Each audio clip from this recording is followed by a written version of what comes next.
ITI DK sir YouTube channel पर आप सभी प्रशिक्षणार्थियों का हार्दिक स्वागत है। आज के प्रैक्टिकल में आपको शुद्ध रजिस्टिव लोड का पावर फैक्टर मापना सिखाएंगे और शुद्ध रजिस्टिव लोड का सर्किट डायग्राम कैसे बनाना है, सर्किट परिपथ कैसे बनाना है, वो भी आपको इस वीडियो में इस प्रैक्टिकल के माध्यम से सिखाएंगे।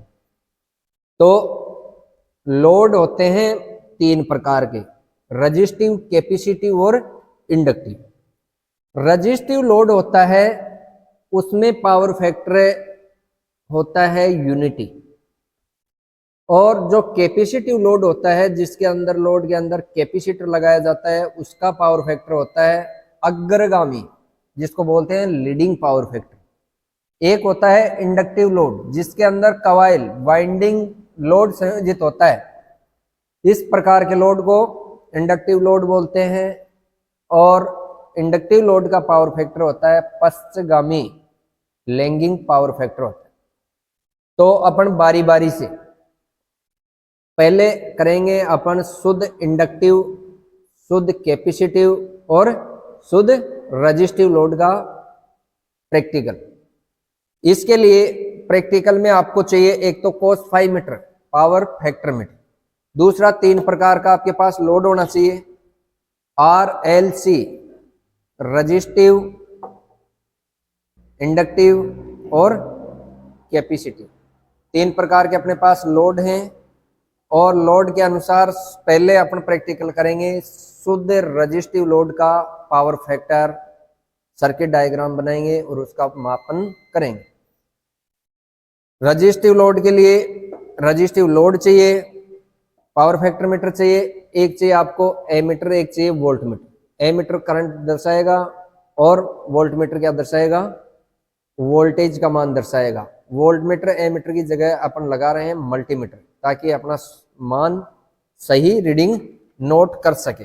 अपने पास एनालॉग है, उसमें कुछ एरर भी आता है और मान सही नहीं देख पाते हैं उसमें। इसमें अपना डिजिटल मीटर है, मल्टीमीटर, इसमें अपना मान सही आ जाए। तो शुद्ध रजिस्टिव लोड का पहले अपने सर्किट डायग्राम समझते हैं। सर्किट डायग्राम समझने के बाद सर्किट के अनुसार इसका कनेक्शन करेंगे और पावर फैक्टर मापेंगे। प्रैक्टिकल अपना शुद्ध रजिस्टिव लोड का पावर फैक्टर मापना। तो शुद्ध रजिस्टिव लोड का पावर फैक्टर मापने के लिए आपको एक परिपथ तैयार करना होगा। परिपथ में आपको एक तो लगाना है वोल्ट मीटर, जो परिपथ के समांतर क्रम में लगाना है, ठीक है। एक लगाएंगे अपन एमीटर, ये परिपथ लोड के श्रेणी क्रम में लगाते हैं। और एक लगाएंगे अपने cos फाई मीटर, जिसको बोलते हैं अपने power factor metre, power factor metre. इसके अंदर चार टर्मिनल निकलते हैं, एक होता है M, एक होता है L, एक होता है C और एक होता है V, ठीक है। वैसे इसमें दो कॉइल आती हैं, एक तो आती है करंट कॉइल और एक होती है प्रेशर कॉइल। प्रेशर कॉइल को फेज के समांतर में, करंट कॉइल को श्रेणी, इस प्रकार इसको जोड़ना। तो MLCV को कैसे जोड़ना आपको, ये फेज वायर लिया, फेज वायर M में देना है आपको, और M से उठाकर C में कनेक्ट कर देना। M और C को क्या करना है, कॉमन। अब L से आपको क्या निकालना है, फेज वायर निकालना है। ये V बच गया, V को कहाँ कनेक्ट करना है, न्यूट्रल के साथ कनेक्ट करना। ये आपके पास फेज हो गया, ये हो गया न्यूट्रल। यहां अपन क्या लगाएंगे, रजिस्टेंस लगाएंगे। क्या लगाएंगे, रजिस्टेंस। रजिस्टेंस लगाएंगे तो इसमें पावर फैक्टर में तीन प्रकार की रीडिंग होती है, एक तो होती है लैगिंग, एक होती है लीडिंग और एक होती है यूनिटी। तो रजिस्टिव लोड है, तो रजिस्टिव लोड में यूनिटी एक मान रहेगा बीच में, और ये होता है फिर 0.9, 0.8, 0.7, 0.6 से 0.5। ये होता है पीछे की तरफ, तो होता है लैगिंग। लैगिंग का मतलब है पश्चगामी, ठीक है। एक होता है अग्रगामी, इसको बोलते हैं अपन लीड, 0.9, 0.8, 0.7, 0.6, 0.5, ये होता है लीडिंग, इसको बोलते हैं अग्रगामी, ये पावर फैक्टर होता है। ये जो रजिस्टिव लोड है इसका होगा मीटर, दर्शाएगा यूनिटी पावर फैक्टर। और अब अपने इसका सर्किट डायग्राम बनाएंगे, उसके बाद में आपको ये देखना है कि ये यूनिटी दर्शा रहा है या नहीं दर्शाएगा। ये यूनिटी दर्शाएगा, रजिस्टिव लोड में पावर फैक्टर यूनिटी होता है। अपन प्रैक्टिकल के माध्यम से ये सिद्ध करेंगे। अब सर्किट डायग्राम के अनुसार आपको कनेक्शन करने, अपन दो वायर लेते हैं, ये 2 पिन प्लग टॉप है, इसमें दो वायर हैं, एक फेज का है एक न्यूट्रल का। एक फेज और एक न्यूट्रल के मध्य अपन लगाएंगे ये मल्टीमीटर, जो वोल्टमीटर का कार्य करेगा, वोल्टमीटर बनाएंगे इसको। यहाँ एक तो लगा देते हैं फेज में और एक लगा देंगे न्यूट्रल में। ये कौन सा संयोजन हो गया? समांतर संयोजन। ठीक है, ये मीटर तो क्या दर्शाएगा? वोल्टेज का मान।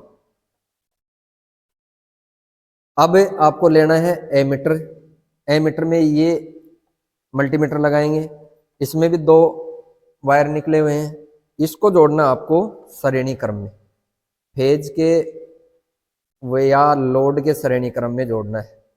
तो किसी भी एक वायर से अपने इसको, एक वायर को कनेक्ट कर देंगे, दूसरे वायर से क्या लेंगे? अपने फेज लेंगे। ठीक है, अब ये तो फेज आ गया अपने पास, एक वायर और देना, और यहां से अपन निकाल लेते हैं आगे न्यूट्रल, दूसरे वायर से निकाल लेते हैं न्यूट्रल। अब आपके पास फेज और न्यूट्रल दोनों है।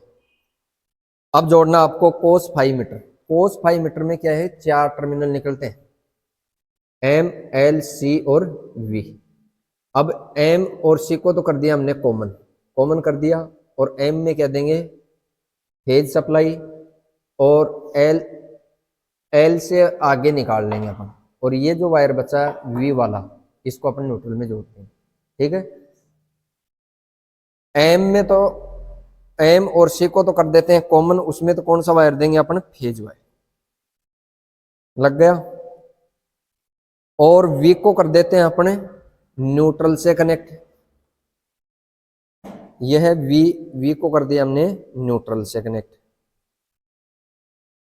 और एल से तो आपको निकालनी है लाइन, ये तो हो गया फेज और ये हो गया न्यूट्रल।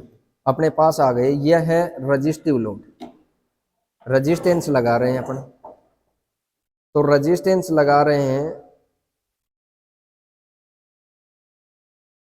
तो एक वायर पे तो आपको लगा देना है न्यूट्रल और दूसरे वायर पे लगा देना है फेज। ये अपना सर्किट कंप्लीट हो गया।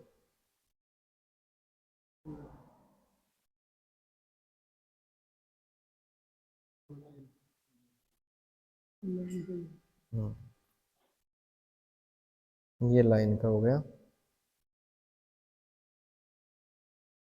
सर्किट बन गया अपना। ये न्यूट्रल है, कौन सा? एम में कहा है? सर्किट कंप्लीट है। अब अपने यहां से सिंगल फेज सप्लाई देंगे। कंपेयर मत करो इसको, इसको बीच में कर दो रेजिस्टेंस। सिंगल फेज सप्लाई देंगे और ऑन करेंगे तो ये रीडिंग देंगे मीटर। मीटर को मैं इसको तो कर देता हूं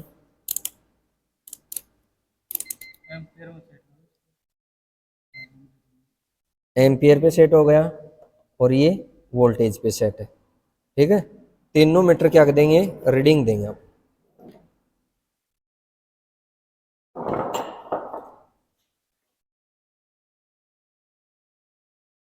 लगाऊं, करूं ऑन? देखो वोल्टेज का मान तो आ रहा है 240, लिखो। करंट का मान आ रहा है 1.88।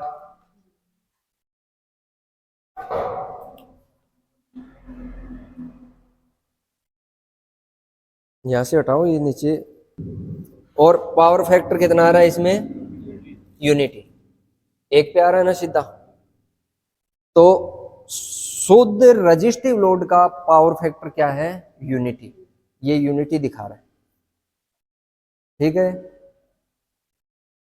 अब शुद्ध कैपेसिटिव लोड का पावर फैक्टर देखेंगे, उसके बाद में शुद्ध इंडक्टिव का देखेंगे। ये तो हो गया ना वेरीफाई। कनेक्शन सेम है, अपन को लोड चेंज करना है। अपन क्या करेंगे? लोड चेंज करेंगे। अब अपने प्रैक्टिकल में है शुद्ध इंडक्टिव लोड का पावर फैक्टर मापना।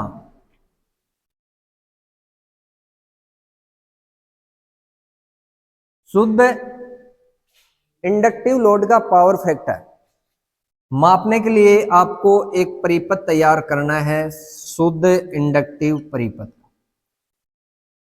दो वायर लेने हैं, एक फेज के लिए और एक न्यूट्रल के लिए। उसके समांतर क्रम में क्या लगाना है? वोल्टमीटर लगाना है। श्रेणी क्रम में लगाना आपको एमीटर। श्रेणी क्रम के बाद में आपको लगाना है cos phi meter, power factor meter. ये पावर फैक्टर मीटर है, ठीक है।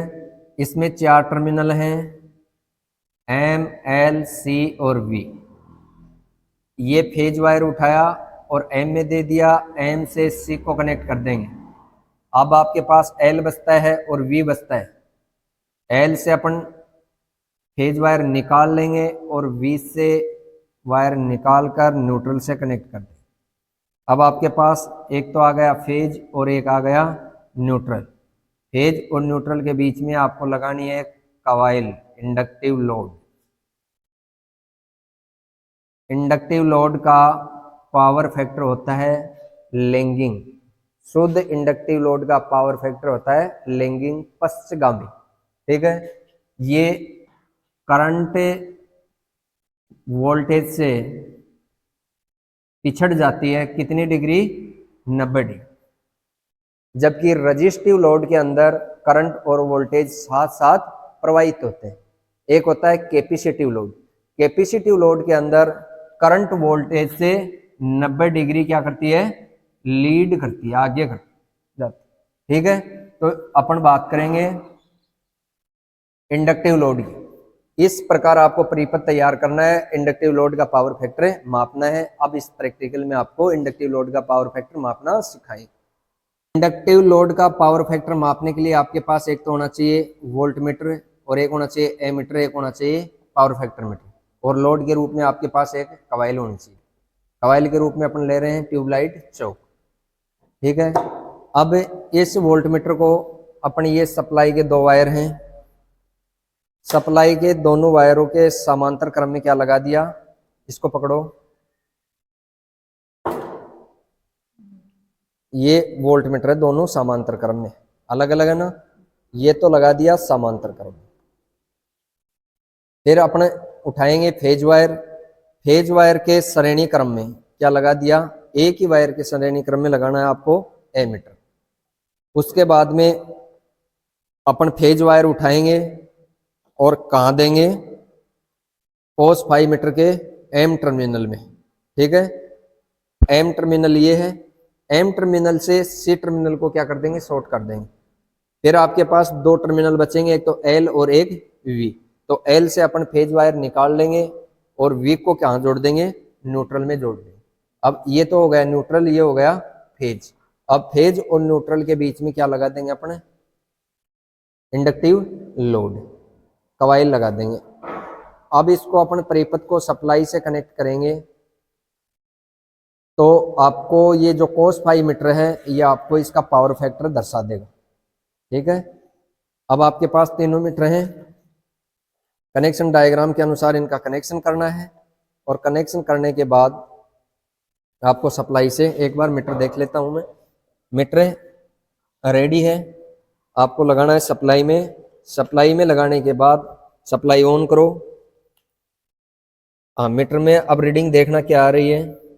इसमें 245 वोल्टेज कर दो सिंगल फेज सप्लाई और 0.67 करंट है और पावर फैक्टर है लैगिंग और कितना है 0.95 के समथिंग।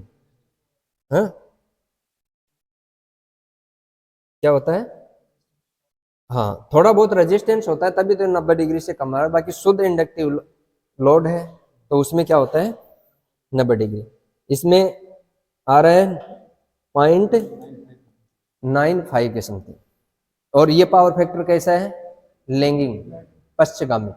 ठीक है, अगले प्रैक्टिकल में आपको बताएंगे शुद्ध कैपेसिटिव लोड का पावर फैक्टर मापना। प्रैक्टिकल में आपको क्या मापना है, शुद्ध कैपेसिटिव लोड का पावर फैक्टर।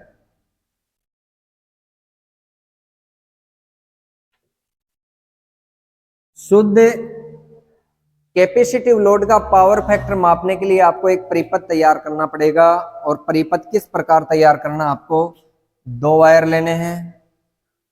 ये क्यों लेने हैं, एक तो फेज के लिए और एक न्यूट्रल के।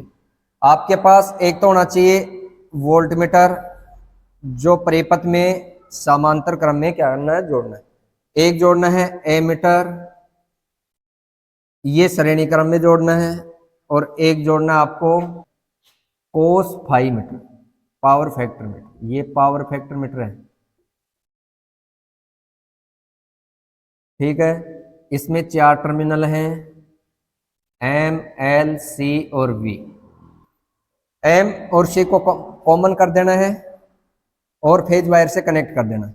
अब एल है, एल से आपको क्या निकालना है फेज वायर निकालना है और लोड को दे देना है। वी से न्यूट्रल वायर को कनेक्ट करना है और न्यूट्रल को लोड से कनेक्ट कर दे। अब इसके बीच में अपन क्या लगाना है, अपने को कैपेसिटर संयोजित करना है और कैपेसिटर संयोजित करने के बाद आपको ये पावर फैक्टर मीटर रीडिंग देगा लीडिंग, कितनी लीडिंग। ये पावर फैक्टर में एक तो होता है यहाँ यूनिटी होता है सेंटर में, एक आगे की तरफ जाता है तो लीड करता है, पीछे की तरफ आता है तो लेग करता है। तो कैपेसिटिव लोड में क्या करेगा, लीड करेगा। लीड का मतलब करंट वोल्टेज से आगे हो जाती है तो वो लीडिंग पावर फैक्टर होता है जिसको अपने अग्रगामी बोलते हैं। क्या बोलते हैं, अग्रगामी लीडिंग पावर फैक्टर।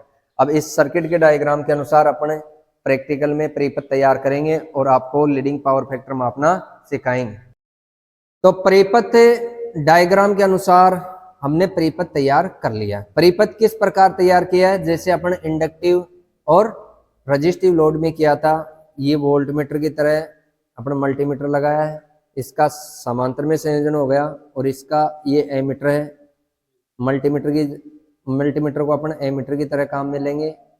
एमीटर की रेंज पर इसको सेट कर दिया है, ये श्रेणी क्रम में है और ये कोस फाई मीटर है अपना।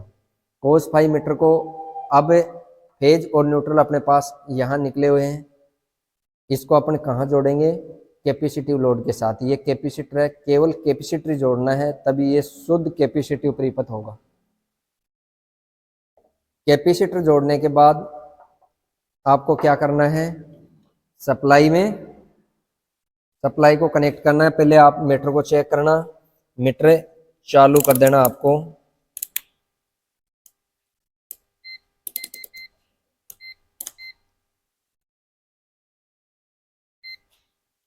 ये मीटर चालू है, रीडिंग दिख रही है आपको।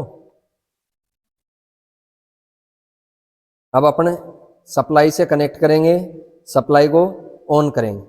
सप्लाई को ऑन करेंगे तो देखना पावर फैक्टर लीड कर रहा है ना, लीड हो गया ना, यूनिटी से आगे हो गया। ये यूनिटी पावर फैक्टर है, इसमें वोल्टेज का मान वही 245 आ रहा है और करंट का मान आ गया इसमें 0.26 एम्पियर। करंट का मान कितना है 0.26 एम्पियर है ना। हाँ ये कम लोड का, इसको इसमें लगाओ, दूसरा कैपेसिटर कनेक्ट करो, हो गया ना लीड, ये कम मान का है। अगर इसमें कैपेसिटर अपन समांतर में और जोड़ देते तो और लीड करेगा। ठीक है, लीड कौन सा पावर फैक्टर हो गए, लीडिंग पावर फैक्टर, अग्रगामी। तो आपको समझ में आ गया होगा तीनों प्रकार के शुद्ध रेजिस्टिव, कैपेसिटिव और इंडक्टिव का परिपथ के अनुसार आपको पावर फैक्टर मापना सिखाया है। थैंक यू, धन्यवाद।